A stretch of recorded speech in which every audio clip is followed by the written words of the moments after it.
अपेक्षा म्हणजे माणसाच्या आयुष्यातील अदृश्य ओझं असतं, जे कुणी आपल्या खांद्यावर ठेवलेलं नसतं, पण तरीही ते सतत आपल्याबरोबर चालत असतं. घरात आईवडिलांच्या डोळ्यात असलेली स्वप्न, पत्नीच्या शांत आशा, मुलांच्या निरागस अपेक्षा, शिक्षकांनी दिलेला विश्वास आणि मित्रांनी लावलेला आधार, या सगळ्यांचं एक अदृश्य जाळं आपल्याभोवती विणलेलं असतं. आणि त्याच जाळ्यात आपण स्वतःला सिद्ध करण्यासाठी रोज धडपडत असतो. पण कधी-कधी आयुष्य आपल्या प्रयत्नांपेक्षा वेगळ्या दिशेने वळतं आणि तेव्हा जन्माला येते अपेक्षांची भीती आणि अपयशाचं मौन. कारण आपण कुणालाच उघडपणे सांगू शकत नाही की आपण थकलो आहोत, हरलो आहोत किंवा अपुरे पडलो आहोत. घरात सगळे आपल्याकडे बघत असतात एक आधार म्हणून, पण आपण आतून तुटलेले असतो. मुलांसाठी आपण हिरो असायला हवा असतो. पत्नीच्या मनात आपल्या ताकदीची एक प्रतिमा असते. शिक्षकांना वाटत असतं की आपण काहीतरी मोठं करणार. मित्रांना वाटत असतं आपण कधीच हार मानणार नाही. पण या सगळ्या प्रतिमांच्या ओझ्याखाली खरा माणूस कुठेतरी चिरडला जातो. आणि जेव्हा अपेक्षांच्या त्या उंच मनोरावर आपण चढू शकत नाही, तेव्हा आत एक विचित्र शांतता पसरते. ही शांतता सुकलेली असते. तिला आवाज नसतो, पण ती मनात सतत गोंगाट करत असते. आपण अपयश कबूल करू शकत नाही, कारण कुणाच्या डोळ्यातली स्वप्न मोडण्याचं दुःख आपल्याला सहन होत नाही. आपण स्वतःला दोष देऊ लागतो. प्रत्येक अपूर्ण प्रयत्नांची, प्रत्येक न मिळालेल्या संधीची, प्रत्येक चुकलेल्या निर्णयाची यादी मनात चालू राहते आणि त्या यादीत आपण स्वतःलाच आरोपी बनवतो. बाहेरून आपलं आयुष्य चाललेलं दिसतं, पण आत कुठेतरी एक शांत कोसळणं सुरू असतं. कुणालाच कळत नाही, कुणालाच दिसत नाही, कारण आपण हसत राहतो, बोलत राहतो, जबाबदाऱ्या पार पाडत राहतो. पण मन मात्र हळूहळू गप्प होत जातं. अपयशाची भीती आपल्याला सतत सतावते, कारण आपण फक्त स्वतःसाठी नाही तर इतरांच्या अपेक्षांसाठीही जगत असतो. आणि जेव्हा त्या अपेक्षा पूर्ण होत नाहीत, तेव्हा अपयश फक्त वैयक्तिक राहत नाही, ते सामूहिक बनतं. घरातलं वातावरण बदलतं. न बोललेले प्रश्न हवेत तरंगत राहतात. कुणी थेट दोष देत नाही, पण मौनातूनही अनेक गोष्टी ओरडत असतात.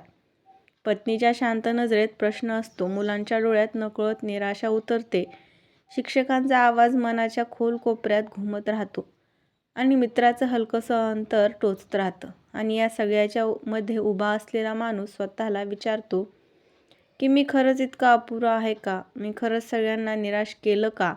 आणि या प्रश्नांची उत्तर सापडत नाहीत. म्हणूनच मन अधिक गप्प होतं.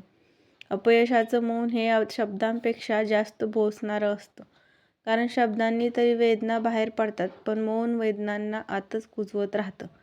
या अवस्थेत माणूस स्वतःशीच लढत असतो, बाहेरच्या जगाशी नाही. तो रोज उठतो, काम करतो, जबाबदाऱ्या पेलतो, पण आत एक सतत चालणारी झुंज कुणालाच दिसत नाही. अपेक्षा पूर्ण न होण्याचं दुःख फक्त आर्थिक किंवा सामाजिक नसतं, तर ते भावनिक आणि मानसिक असतं.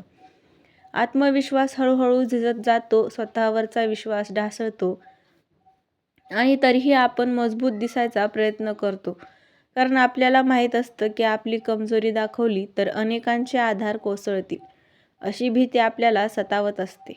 म्हणूनच आपण अपयश झाकतो, वेदना गिळतो आणि अपेक्षांची भीती एकट्यानेच सहन करत राहतो. पण या सगळ्यात विसरला जातो तो एक साधा प्रश्न, आपण स्वतःसाठी कधी जगलो का? आपण स्वतःच्या अपेक्षांना कधी महत्त्व दिलं का? कारण इतरांच्या अपेक्षांच्या ओझ्याखाली जगताना आपण स्वतःची ओळख कुठेतरी हरवून बसतो आणि मग एक दिवस अचानक लक्षात येतं की आपण सगळ्यांसाठी बनण्याच्या नादात स्वतःच राहिलो नाही.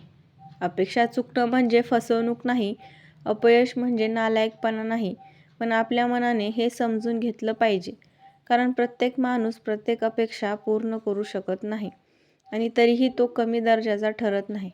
आयुष्य म्हणजे फक्त यशाचा आलेख नसतो, त्यात अपयशाच्या रेषाही तितक्याच महत्त्वाच्या असतात, कारण ते आपल्याला अधिक समजूतदार आणि संवेदनशील आणि अधिक मानवी बनवतात. पण समाज आपल्याला हे शिकवत नाही. समाज आपल्याला फक्त यशाचीच पूजा करायला शिकवतो.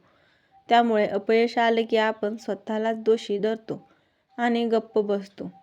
पण ही गप्पी घातक असते, कारण ती हळूहळू मनात विषासारखी पसरते. म्हणूनच कधीतरी हे मौन तोडणं गरजेचं असतं. अपयशाबद्दल बोलणं गरजेचं असतं. भीती व्यक्त करणं गरजेचं असतं. कारण भावना दडवून ठेवल्या तर त्या माणसाला आतून पोखरतात. अपेक्षा पूर्ण न झाल्याने आपण संपत नाही, आपण बदलतो, शिकतो, वाढतो आणि हे समजणं अत्यंत महत्त्वाचं आहे. कारण जेव्हा आपण स्वतःला स्वीकारतो तसं आहोत तसं, तेव्हाच अपेक्षांची भीती हळूहळू कमी होते आणि अपयशाचं मौन शब्दात बदलू लागतं आणि ते शब्दच पुढे जाऊन माणसाला पुन्हा उभं राहायला शिकवतात. कशी वाटली तुम्हाला कथा? प्लीज सबस्क्राईब करायला विसरू नका.